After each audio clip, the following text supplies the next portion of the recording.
Alors que le soleil se lève peignant le ciel de couleurs d'espoir, imaginez une famille unie prête à embrasser un nouveau jour. Le monde s'éveille avec un potentiel infini, tout comme nos enfants dont l'avenir est façonné par chaque leçon, chaque moment d'encouragement et chaque acte d'amour. À l'écran, les mots de Nelson Mandela: l'éducation est l'arme la plus puissante pour changer le monde. Bienvenue, chers parents. Aujourd'hui, nous embarquons ensemble pour un voyage à la découverte du pouvoir de l'éducation positive. Il s'agit de nourrir la croissance, de renforcer la confiance et de donner à nos enfants les moyens de devenir la meilleure version d'eux-mêmes. Explorons, apprenons, inspirons, côte à côte.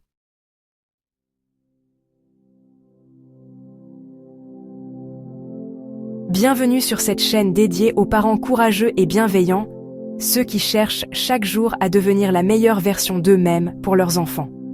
Aujourd'hui, nous allons aborder un sujet qui nous touche tous au cœur de notre quotidien de parents. Comment élever nos enfants sans crier, même lorsque la fatigue, le stress et les provocations nous poussent dans nos derniers retranchements. On sait tous que crier, ça soulage sur le moment, mais ça laisse souvent un goût amer de culpabilité. Pire encore, les cris peuvent effrayer nos enfants, endommager leur confiance en eux et, à long terme, se révéler totalement inefficaces. L'objectif n'est pas de devenir un parent laxiste, mais de construire une autorité saine, basée sur le respect mutuel.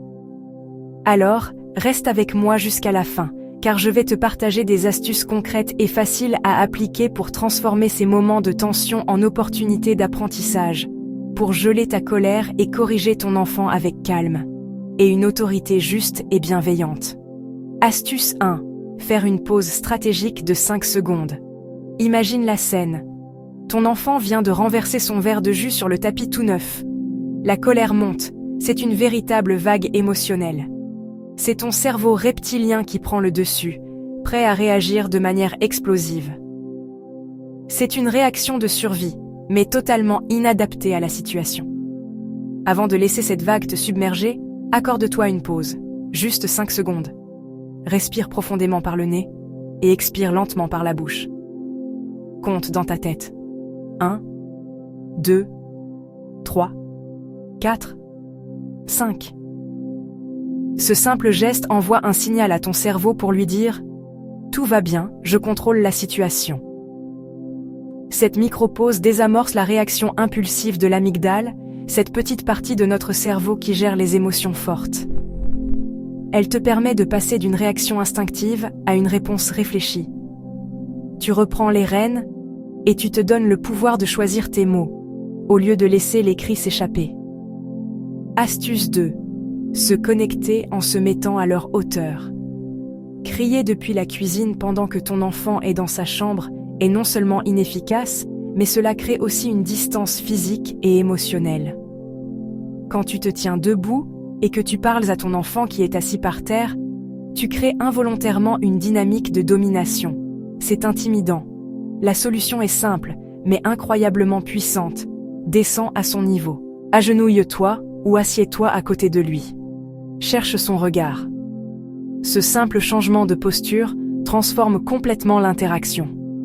Tu passes d'une position d'autorité écrasante à une position de connexion. En te mettant à sa hauteur, tu lui montres « Je suis avec toi, pas contre toi.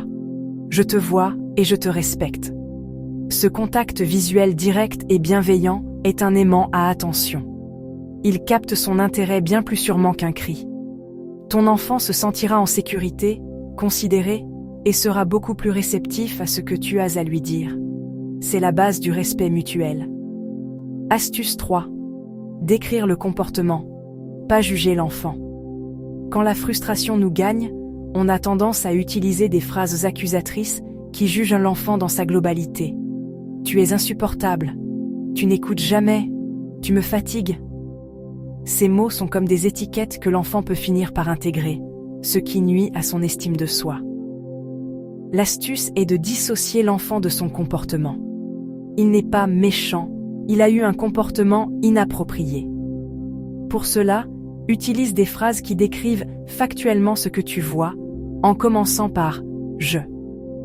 Par exemple, au lieu de « arrête de faire du bruit », essaie « je vois que tu tapes sur la table avec ta cuillère et le bruit est très fort, j'ai besoin de calme maintenant ». Au lieu de « tu es désordonné », dis « je vois que tes jouets sont par terre dans le salon, je veux que nous les rangions ensemble ». Cette approche est non seulement moins blessante, mais elle est aussi beaucoup plus claire pour l'enfant. Tu lui indiques précisément le comportement à changer sans l'attaquer personnellement. Un ton clair, calme et factuel est infiniment plus éducatif et puissant qu'un cri chargé d'émotions. Astuce 4. Offrir des choix pour responsabiliser. Les enfants, surtout vers 2-3 ans, ont un besoin fondamental d'autonomie et de contrôle sur leur environnement. Les luttes de pouvoir naissent souvent de ce besoin frustré. Au lieu d'imposer un ordre direct qui peut provoquer une opposition frontale, offre-lui des choix. Attention, il ne s'agit pas de choix ouverts, comme « veux-tu ranger ta chambre ?» où la réponse pourrait être non. Il s'agit de choix limités et acceptables pour toi. Par exemple, pour l'habillage du matin, tu préfères mettre le pull bleu ou le pull rouge? Pour le rangement, tu commences par ranger les Legos ou les voitures?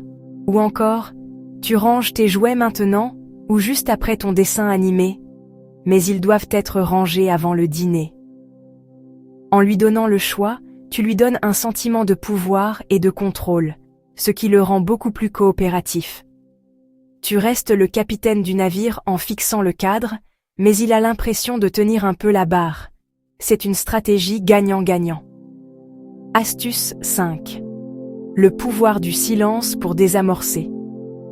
Parfois, malgré toutes nos bonnes intentions, la colère est sur le point d'exploser. Tu sens ta gorge se serrer, ton cœur s'accélérer. C'est le dernier rempart avant le cri. Dans ce moment critique, la meilleure arme est parfois le silence. Si tu sens que tu vas crier, arrête tout. Ne dis rien. Tu peux même te retourner ou t'éloigner de quelques pas en disant calmement « J'ai besoin d'une minute, je suis trop en colère pour parler ». Ce silence soudain a un effet surprenant. L'enfant, qui s'attend peut-être à une explosion, est déstabilisé. Ton silence est bien plus puissant qu'un cri. Il marque la gravité de la situation sans agressivité. C'est un silence intentionnel, un silence qui dit « Ce qui se passe est important, et je prends le temps de réagir correctement ». Une fois que tu as retrouvé ton calme, tu peux revenir vers ton enfant, te mettre à sa hauteur et reprendre la conversation. Le silence crée un espace pour que le calme revienne, pour toi comme pour lui. Astuce 6. Utiliser des conséquences logiques, pas des punitions. Éduquer sans crier ne signifie pas être permissif. L'autorité s'exprime par des actions claires, pas par le volume de la voix.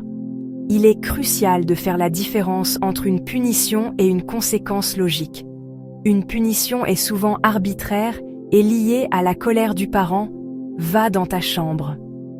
Une conséquence logique, elle, est directement liée au comportement de l'enfant. Elle lui apprend la responsabilité. Par exemple, si ton enfant jette son jouet par terre, la conséquence logique n'est pas de le priver de dessert, c'est de lui retirer le jouet. Tu peux dire calmement « Les jouets sont faits pour jouer doucement. Comme tu l'as jeté, tu montres que tu n'es pas prêt à jouer avec correctement. On le met de côté pour 10 minutes. » Si deux enfants se disputent pour un jeu, la conséquence est que le jeu est mis en pause pour tout le monde. L'important est d'annoncer la conséquence sur un ton neutre et factuel, sans colère ni reproche. Tu restes calme, mais tu appliques fermement ce que tu as dit. C'est ainsi que l'enfant apprend que ses actions ont des répercussions directes et prévisibles. Astuce 7. Remplir sa propre jauge d'énergie. On ne peut pas donner ce qu'on n'a pas. Si ta propre jauge d'énergie émotionnelle est vide, il est presque impossible de faire preuve de patience et de calme.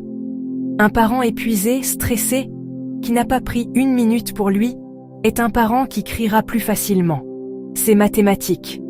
Pense à toi comme à une tasse. Tu ne peux pas verser de l'eau pour les autres si ta tasse est vide. Prendre soin de toi n'est pas un luxe. C'est une nécessité pour être le parent que tu souhaites être. Cela ne veut pas dire partir un week-end au spa toutes les semaines. Ce sont les micro-pauses qui comptent. 5 minutes pour boire un thé chaud en silence, écouter une chanson que tu aimes, t'étirer ou simplement respirer profondément en regardant par la fenêtre. Identifie ce qui te ressource et intègre-le dans ton quotidien. Rappelle-toi que ton calme est un cadeau que tu offres à ton enfant. Ton ton de voix est un enseignement en soi. Conclusion. Voilà, nous avons exploré ensemble plusieurs pistes pour une parentalité plus sereine. Retiens bien ceci. Éduquer sans crier, ce n'est absolument pas du laxisme. Au contraire, c'est choisir une forme d'autorité plus exigeante, plus consciente et bien plus efficace sur le long terme. C'est remplacer la peur par le respect, l'impulsivité par la connexion et les cris par des leçons de vie. Ce chemin n'est pas facile. Il y aura des jours où tu crieras quand même, et c'est normal. Nous ne sommes pas des robots. L'important n'est pas d'être parfait, mais d'être en chemin. Sois bienveillant avec toi-même, excuse-toi auprès de ton enfant si tu as dérapé, et réessaye. Chaque tentative est une victoire. Chaque cri évité est une graine de confiance plantée dans le cœur de ton enfant. Si ces conseils t'ont parlé et que tu souhaites continuer à explorer l'éducation positive et la gestion des émotions, je t'invite à t'abonner à la chaîne pour ne rien manquer. Laisse un commentaire pour partager tes propres astuces ou tes difficultés, cela enrichit toute notre communauté de parents. Et si tu penses à un ami ou un proche qui pourrait bénéficier de cette vidéo, partage-la. On est plus forts ensemble. À très vite, et surtout, courage. Tu es un parent formidable et tu fais déjà de ton mieux.